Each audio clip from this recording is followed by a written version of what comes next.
Go ahead. Oh, hey, buddy. Sorry, I was going to ask a bigger picture question, but That's I fine. Hey, Patrick, whatever you want to ask, man. okay. I'm I in. guess we're just kind of taking a look at players who opted out last year, like Ian, and just how managers work them back in. And do you have to be more careful after missing a season like that, or how do you approach that? Well, I think you have to. Again, I mean, you got to trust the player that, they've done everything they can, over the past year to stay in shape and be ready to play both mentally and physically. But again, I think it's just a, common sense approach through communication. I know that you have a soft spot for a lot of players and a lot of players' stories, but does Daniel Barton, what he went through last year, does that have to rank up there? That's a good one for me, for sure. It was great to, to watch that unfold from, the first day of spring training last year down here in Scottsdale, and to see what we went through here, and then in summer camp, and then have the 60-game season. What a great story! And what tops it off is he's such a great guy, great teammate, very unselfish, leadership abilities, all those things. That he helps us win, and then to have an individual season like that, it was really rewarding for all of us to watch that unfold. So that will go down as one of the good stories, for me when I'm asked about that, or to use that as a frame of reference, when I'm talking with other players. Of what can be done after there's been, some disappointment, some heartache, and to know that there are stories like that to refer to. Thanks for your time and enjoy that Arizona sun. Thank you. Brian Madden from CBS4 back in Denver. Brian. Hey, buddy. I have a question about Scott Oberg.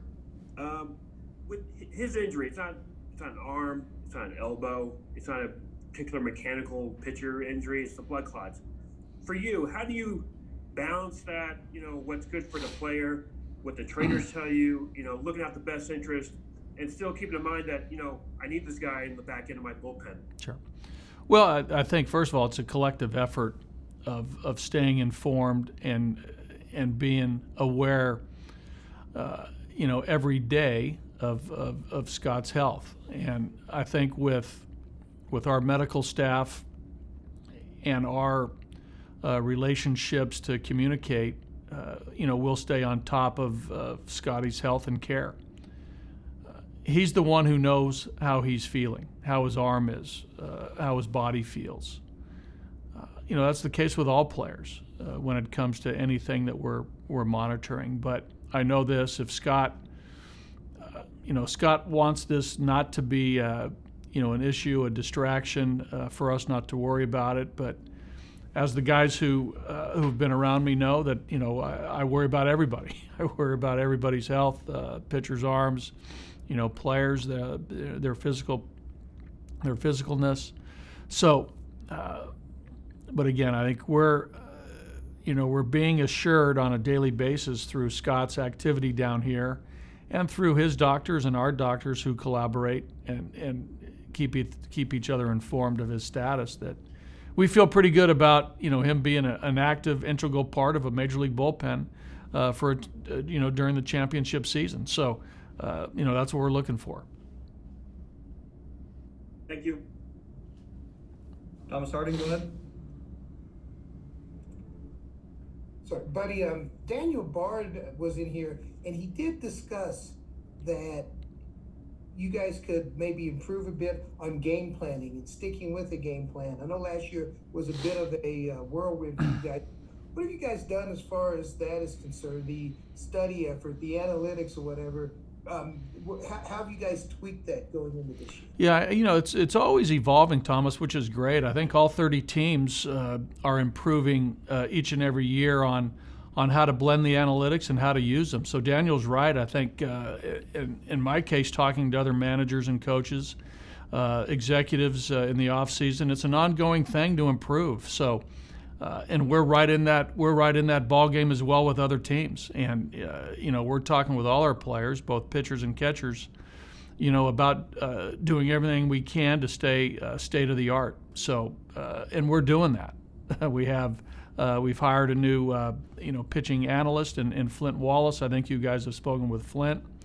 He's going to be instrumental in that. Our education, myself, our big league coaches, our pitching coaches, our hitting coaches are continually getting updated and educated on new ideas and new methods of data and technology as well as with traditional coaching. So we're doing everything we can, to keep up. And I know that our competition is doing the same thing, trying to do their work to advance. So again, it's throughout the whole industry. We're part of the whole industry, and we're doing our thing. I think there was a story in the offseason that you guys and some other teams lost some people out of the department, the off the field people. 2 questions: have the Rockies rebuilt that group, the off the field analytics people? And how important is it, especially in Colorado, that your coaches are well schooled on it, where maybe you don't have as many people feeding information? It seems your coaches have to be well schooled. Well, Thomas, I've always admired and appreciated your ability to ask 2 or 3 questions within one question. So with that, I'll answer the first part or the second part. Yeah, our coaches are doing a great job of keeping up to speed with that, and we know that we have some really, really smart coaches who have overall intellect, and also great baseball IQ and great instincts from what their eyes tell them when we watch a ball game, or we watch players, or we watch video, or we watch our competition. So I feel very good about that. So to that question, yeah, we're doing everything. I don't know whether it matters in Denver. There's some specific things that because of Denver we have to prioritize and be aware of. I don't want to say those publicly, because that will, give an edge potentially to, some other teams who might have their eye on this press conference, and know what we're doing. But, altitude does make a difference. And we'll keep those in house of some of our discoveries there. As far as the front office part of it, I think we're in the process of adding personnel and manpower to our front office. I think Jeff and his guys, Zach Wilson, Zach Rosenthal, John Weil, are always on the hunt for talented young people or people who want to get in baseball. I have enough to worry about down here with our group, Thomas. Maybe how that's going, probably a better question for others. But I know that our group and our front office are continuing to look for talent. Hey, just one more. Seeing John Gray back healthy, what do you feel is next for him this season? Because last year wasn't the year that. Well, I think with John, John's proven if he stays healthy, he can win games and be a very impactful starting pitcher in the big leagues. I think you guys have noted that there was a 4-year stretch there that John won 10 or more games. That had never happened in Rockies history. So when he's healthy, there's a consistency factor there of performance. And that's what we need this year from John. We need our starting pitchers, our best 5 guys, whoever they are, and I believe John's one of them, to make their starts. And you hear me talk about it all the time. If Marquez, Gray, Freeland, Sensatella, and whoever nails down that 5th spot, if they can make 30-plus starts, we're going to be just fine. We're going to be okay. And we'll talk about it. We'll talk about it at the end of the year. But if those guys make their starts, heads up. Thank you, buddy. Patrick Saunders, go ahead. Hi, buddy. Knowing Daniel Bard's history, what he went through, and you already mentioned what a great story it was. Right. Were there any points last year when perhaps he would walk a guy, or I think he hit maybe 1 or 2 batters, where it flashed in your mind, oh no? You know, Because I mean, I got to be yeah. honest. From my perspective, I was rooting for him, but I kept thinking, God, I hope something bad Well, doesn't happen. yeah, yeah, I think that's natural to think that, but being around him every day. I'll put it this way. Last spring training, there was probably a little bit of that in all of us. Watching the this comeback unfold. But as each day went on, and each bullpen session went on, and each batting practice session, and then spring training games, and then we got down into Texas, and his first game he got his win. That lessened a great deal, and it was a gradual lessening of that thought, and that was comforting and reassuring. I felt that way, and I'm sure others did, and I'm sure you probably did too as time went on. And one more question for you regarding John Gray. It seems like he's had a love-hate relationship with his slider. It was such a big pitch for him coming out of Oklahoma. I think he's very self-critical about that pitch. Where do you think that pitch is for John right now? Right now, on February 20th, Yes. throwing his only throwing one bullpen, it's going to be fine. It's going to be fine. But you're right. He's overly critical of his overall stuff at times in his performance, which I love that about John. He's he self-evaluates hard. I mean, he's in a way, John's a perfectionist, which is great and can also be maddening at the same time. But John's got a legitimate big league slider. It disappears at times in the hitting area, and a hitter just can't hit it because it's got velocity, it's got movement, and it's tough to pick up. During spring training, I will stand, down near home plate with the catcher and watch our guys throw and look at their stuff and watch the action on their pitches in the hitting area, which we're able to do in this environment in spring training. And, when John throws a slider, it's when he throws it properly, the John Gray slider, it's very difficult to hit. And we've seen that. The strikeout numbers will prove that, and then you combine that with a good live fastball and an attack mentality. You got a guy who's capable of pitching deep into a game every night, who's capable of slowing any offense down every night that he starts. But there's a consistency factor in there that we challenge John to get to. And that's the secret with Johnny and a lot of pitchers. Just the consistency of stuff and performance. But I would say right now, Patrick, I think we'll continue to assess it here the next few weeks, and then over the course of March as we lead into the regular season. But I always feel confident that John's going to have a good slider, and a lot of times he tries to make it better than what really it needs to be. Thank you, buddy. You got it, Patrick. Nick Grote, go ahead. Yeah, buddy, with Oberg, because the blood clot issue is so dangerous, and because it kind of comes out of nowhere, you don't really know. He doesn't really know it's there until it's there. Are you going to need to ease him into the season a little bit, even not even just spring, but into the season? Well, we're gonna, that's a, it's sort of a tricky one, right? Because Scotty knows that there's a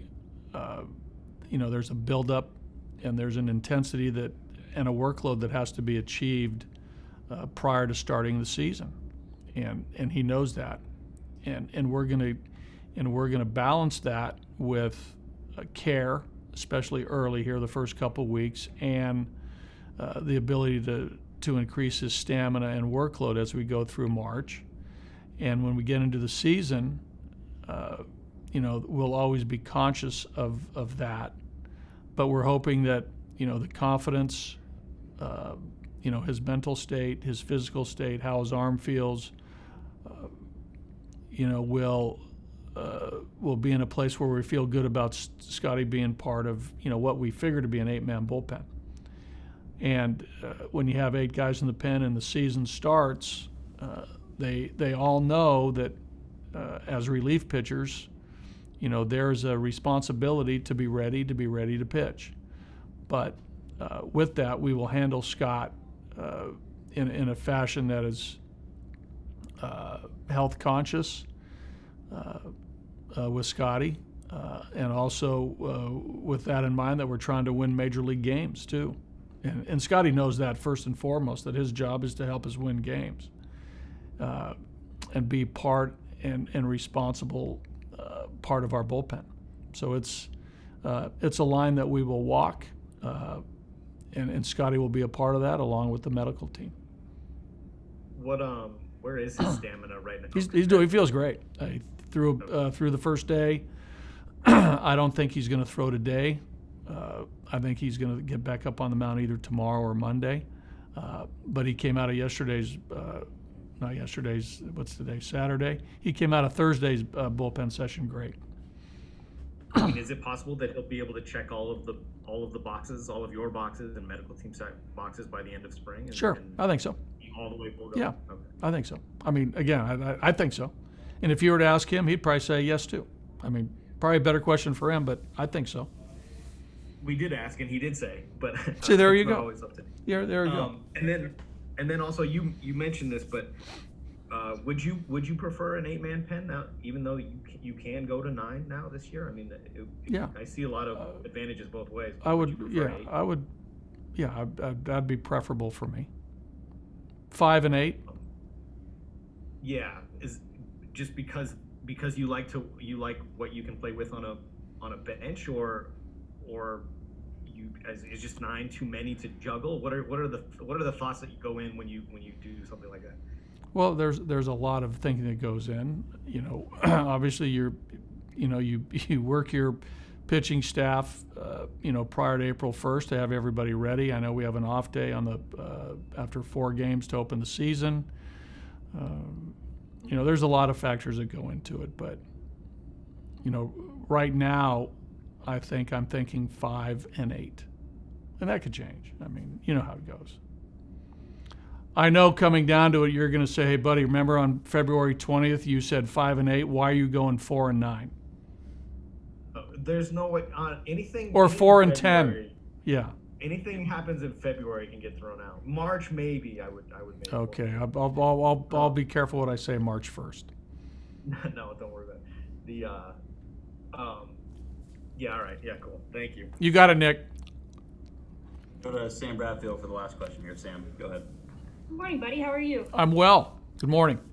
Good morning. So 2020 was such a weird year for everybody, and a weird baseball season, especially spring training. You start on time, everything's normal, and then slowly things kind of get shut down, and then summer camp and a 60-game season. So with all of the kind of everything that happened in 2020, what are you looking most forward to in 21? Kind of knowing what's coming, like COVID-wise, and kind of having more of a grasp, if you will. I know we don't all have a grasp on things, but kind of knowing what's coming a little bit more. Well, we know what, as far as it relates to the pandemic and our protocols and guidelines, we know what to expect. Things are pretty much the same right now as they were when the season ended. So we know what we're getting into, that's for sure. Last season we didn't know. It was the first time we went through this, and now we had the off season. Now we're starting up again with the same situation. So there's nothing has surprised us as far as, or anything that's unusual right now as far as it relates to what's going on with the pandemic. What's going on even when we leave the ballpark. The expectation there. So that's all new. So again, I think some of the focus is off of that. Right, a lot of the discussion and the conversation is off all the things that have to do with the pandemic.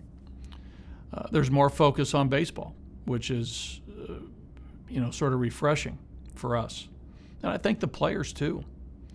So I think we're all hoping, not only those of us in baseball, but worldwide, that we can somehow get back to lessening some of these protocols and restrictions that we're all going through, and get back to, baseball as we know it. Because this is different. This is different what we're doing right now. I'd love to have you guys in my office talking and, kibitzing about anything that might come up. So this is a different ballgame we're going through. But we all know the expectation of it. Okay, guys, I got to go out on the field. We got a couple bullpens to watch, some ground balls to be taken.